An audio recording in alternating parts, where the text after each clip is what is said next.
Pernah kepikiran nggak gimana caranya sebuah proyek pembangunan internasional yang nilainya jutaan bahkan miliaran euro itu dirancang? Misalnya, bangun sistem air bersih buat satu kota atau reformasi total layanan kesehatan satu negara. Ternyata, ini bukan cuma soal ya udah transfer uang gede gitu aja. Di baliknya itu ada semacam buku panduan yang super terstruktur, kayak resep rahasia yang jadi penentu sukses atau gagalnya proyek itu. Nah, Anda kasih kami satu dokumen yang menarik banget nih. Panduan dari Komisi Eropa tahun 2004. Judulnya Project Cycle Management Guidelines. Ini kan pada dasarnya kayak kitab suci mereka ya buat mengelola bantuan eksternal pada zaman itu. Jadi, misi kita hari ini adalah membongkar isi buku ini. Kita mau lihat gimana ide-ide besar di kertas jadi hasil nyata di lapangan. Dan yang lebih penting, pelajaran apa, bahkan dosa-dosa masa lalu yang bikin buku ini sampai harus ditulis. Tepat sekali. Jangan terkecoh sama judulnya yang teknis ya. Dokumen ini sebetulnya sebuah pengakuan. Cerminan dari pergeseran pemikiran besar-besaran di dunia bantuan pembangunan. Ada kesadaran kalau cara-cara lama itu seringkali gagal. Dan ini upaya mereka buat merumuskan cara yang lebih baik. Ini bukan cuma manual, ini sebuah filosofi. Mari kita mulai dari kerangka besarnya, yaitu siklus hidup sebuah proyek. Oke, ayo kita bedah. Konsep intinya disebut manajemen siklus proyek atau PCM. Di dokumen ini digambarin kayak roda yang muter terus, ada 5 fase. Bisa dijelaskan singkat? Tentu, anggap aja ini tahapan logis dari sebuah proyek lahir sampai dievaluasi buat jadi pelajaran. Fase pertama itu programming atau pemrograman. Ini levelnya strategis banget. Komisi Eropa duduk bareng pemerintah negara mitra dan nentuin, oke, 5 tahun ke depan prioritas kita bareng-bareng itu sektor A dan B misalnya, pendidikan dasar sama energi terbarukan. Ini penentuan arah kiblatnya lah, biasanya ada di dokumen namanya Country Strategy Paper. Oh, jadi ini panggung makronya ya, nentuin mau fokus kemana. Setelah arahnya jelas, terus gimana? Dari situ kita turun satu level ke fase kedua, identification atau identifikasi. Nah, berdasarkan prioritas tadi, muncullah ide-ide proyek yang lebih konkret. Kalau prioritasnya pendidikan dasar, idenya bisa jadi program pelatihan guru di 10 provinsi atau pembangunan 100 sekolah di daerah terpencil. Ini masih ide awal banget. Dan dari sekian banyak ide itu, pasti ada yang dipilih buat digarap lebih serius kan? Betul, dan itu membawa kita ke fase ketiga, formulation atau formulasi. Di sini, satu ide yang kepilih itu dimasak sampai matang. Tim bakal bikin studi kelayakan, rancang anggaran detail, analisis risiko, dan mastiin proyek ini benar-benar bisa jalan dan relevan. Ini proses paling intensif secara teknis. Kalau lolos, barulah masuk ke fase keempat yang paling ditunggu-tunggu, implementation. Ini saatnya turun ke lapangan ya. Uang mulai cair, konstruksi jalan, pelatihan dimulai. Tepat, ini fase eksekusinya. Tapi siklusnya nggak berhenti di situ. Fase terakhir, dan ini krusial buat perbaikan, adalah evaluation and audit. Setelah proyek selesai, atau bahkan di tengah jalan, ada tim, seringnya independen, yang masuk buat menilai. Apakah tujuannya tercapai, seberapa efisien biayanya, apa dampak nyatanya, pelajaran apa yang bisa kita petik. Hasil evaluasi ini kemudian jadi masukan lagi buat fase programming di siklus berikutnya. Jadi rodanya muter terus dan idealnya ya jadi makin pinter. Sangat terstruktur. Tapi di balik struktur rapi ini, kayaknya ada alasan ya kenapa semua harus dibuat serinci ini. Nah, ini bagian yang menurut saya paling jujur dari dokumennya. Panduan ini secara mengejutkan kritis banget terhadap pendekatan proyek tradisional yang dijalankan para donor sendiri. Kayak sesi pengakuan dosa ya. Apa aja sih masalah utamanya? Bisa dibilang gitu. Ini momen introspeksi yang penting. Dokumen ini menyoroti beberapa penyakit kronis. Yang pertama, dan mungkin paling fundamental, itu kepemilikan lokal yang rendah. Proyek seringkali didesain di Brussels atau Washington, terus ditanam di negara mitra. Akibatnya, proyek itu rasanya kayak proyeknya orang bule, bukan proyek kita bersama. Saya bisa bayangin, pasti sering kejadian ya, dibangunin gedung pelatihan bagus, lengkap dengan AC, proyektor, tapi begitu donornya pulang, 5 tahun kemudian gedungnya kosong, nggak terawat, karena nggak ada yang ngerasa memiliki dan tanggung jawab buat bayar biaya operasionalnya. Rezekinya habis cuma buat menuhin administrasi yang beda-beda dari puluhan donor, bukan buat jalanin programnya sendiri. Itu pasti bikin frustrasi banget. Jadi niat baik malah bikin beban birokrasi yang luar biasa. Tepat. Dan itu nyambung ke masalah ketiga. Bukannya memperkuat, malah melemahkan kapasitas lokal. Karena pengen proyeknya jalan cepat dan efisien sesuai standar mereka, donor seringkali bikin unit manajemen proyek paralel. Mereka rekrut talenta lokal terbaik, digaji jauh lebih tinggi dari PNS, dan bikin sistem sendiri di luar struktur pemerintah. Hasilnya, kementerian yang harusnya dikuatin malah ditinggalin, staf terbaiknya dibajak, sistemnya jadi nggak pernah belajar. Wah, ini ironi yang menyakitkan. Niatnya bantu, tapi malah menciptakan ketergantungan. Tapi ada satu konsep lagi di dokumen ini yang benar-benar buka mata saya. Fungibilitas. Kedengarannya akademis, tapi dampaknya luar biasa. Nah, ini konsep yang agak licin tapi krusial banget. Sederhananya gini, anggap Komisi Eropa kasih hibah 100 juta euro khusus buat sektor kesehatan di negara X. Pemerintah negara X yang di APBN-nya udah menganggarkan 100 juta euro juga buat kesehatan, sekarang bisa mikir, bagus, sektor kesehatan udah dibiayain donor. Dana 100 juta euro dari APBN kita ini, kita geser aja ke sektor lain, mungkin buat naikin anggaran militer. Tunggu. Jadi total uang yang dibelanjakan di sektor kesehatan nggak nambah sama sekali. Anggaran dari donor cuma menggantikan anggaran yang seharusnya dari pemerintah. Bantuannya jadi substitusi, bukan tambahan. Loh, ini kan celah besar. Itulah yang disebut fungibility. Bantuan donor nggak selalu bersifat additional. Ini salah satu dilema terbesar dalam dunia bantuan. Nah, sadar akan semua masalah ini, Komisi Eropa kemudian coba ubah arah. Apa solusinya? Pergeserannya cukup radikal waktu itu. Mereka bergerak ke dua pendekatan baru. Pertama, sektor policy support programs, SPSP, idenya jangan lagi danain satu proyek kecil yang terisolasi kayak bangun satu klinik.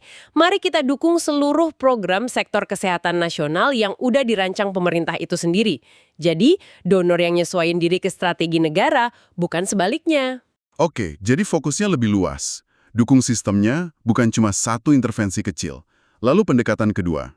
Yang kedua ini lebih berani lagi. Budgetary aid atau bantuan anggaran. Artinya, dana bantuan ditransfer langsung ke kas negara, masuk ke APBN mereka. Wah, tunggu dulu.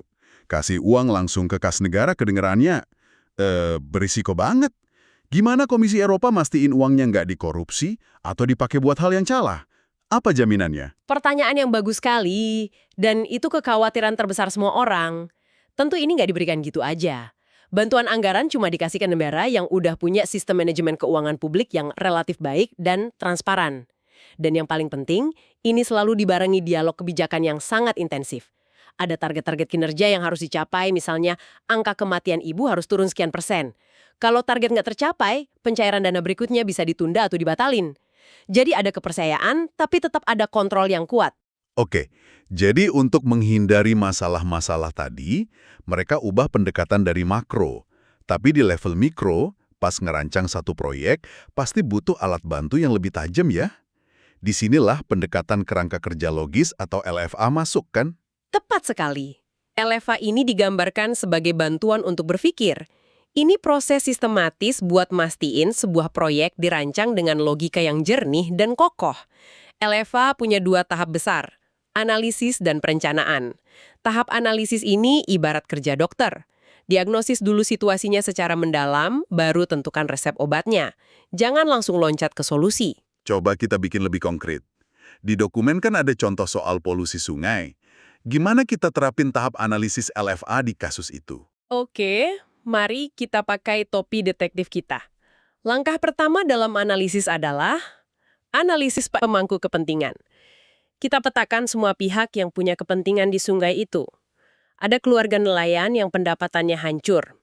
Ada pabrik tekstil industri X yang buang limbah, tapi mungkin punya koneksi politik kuat.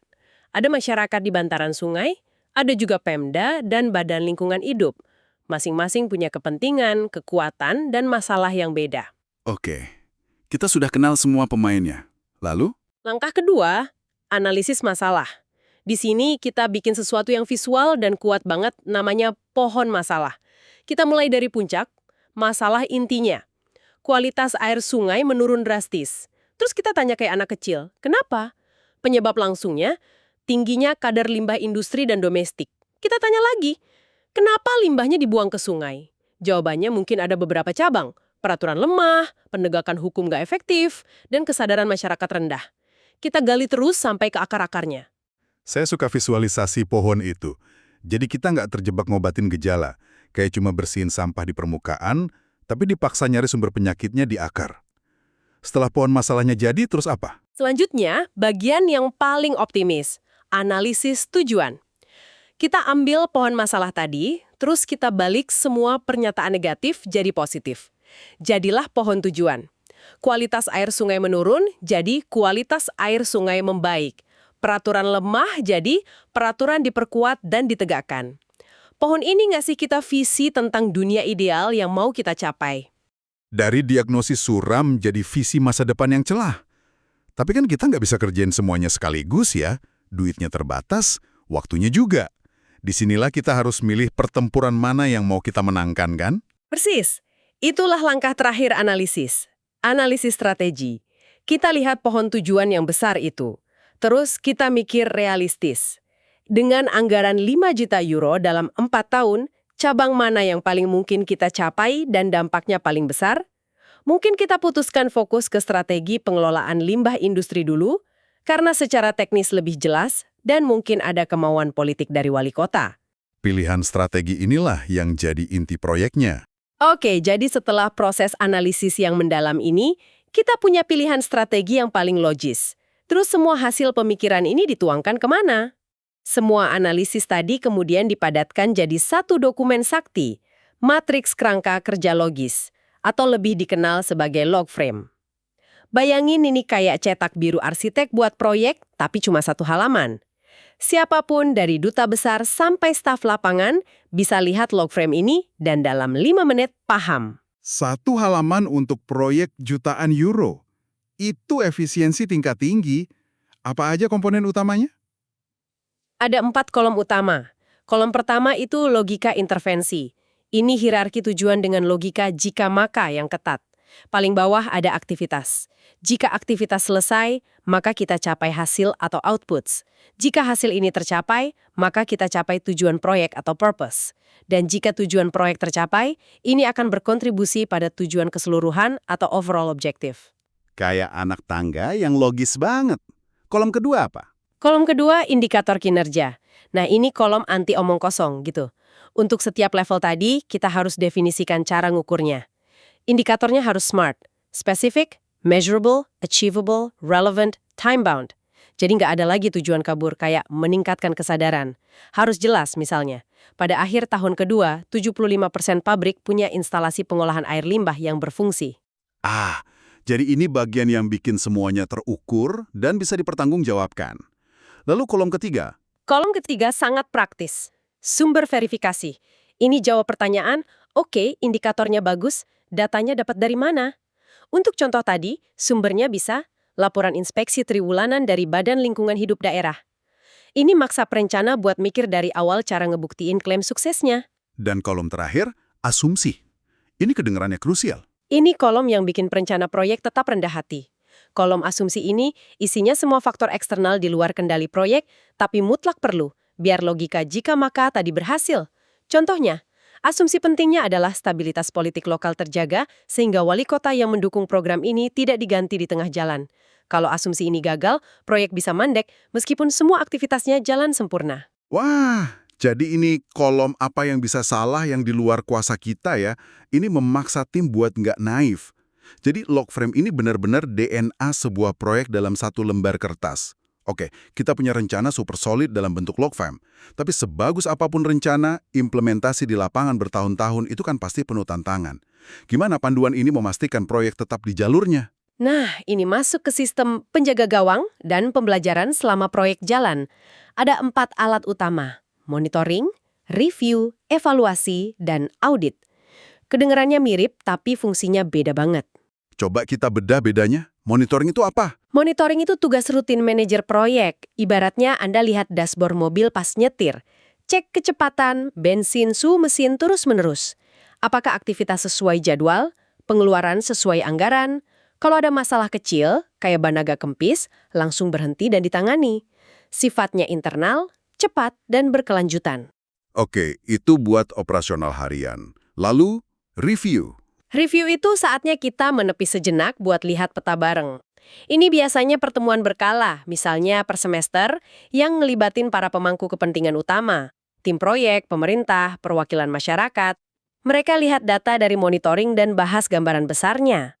Oke, kita agak telat di komponen A, tapi lebih cepat di B. Perlu ada penyesuaian strategi nggak? Ini lebih taktis sifatnya. Paham. Monitoring itu lihat dashboard, review, lihat peta. Lalu evaluasi, ini pasti lebih dalam lagi. Jauh lebih dalam. Evaluasi itu kayak bawa mobil ke bengkel independen setelah perjalanan ribuan kilometer. Buat pemeriksaan total. Evaluasi seringnya dilakukan pihak eksternal biar objektif.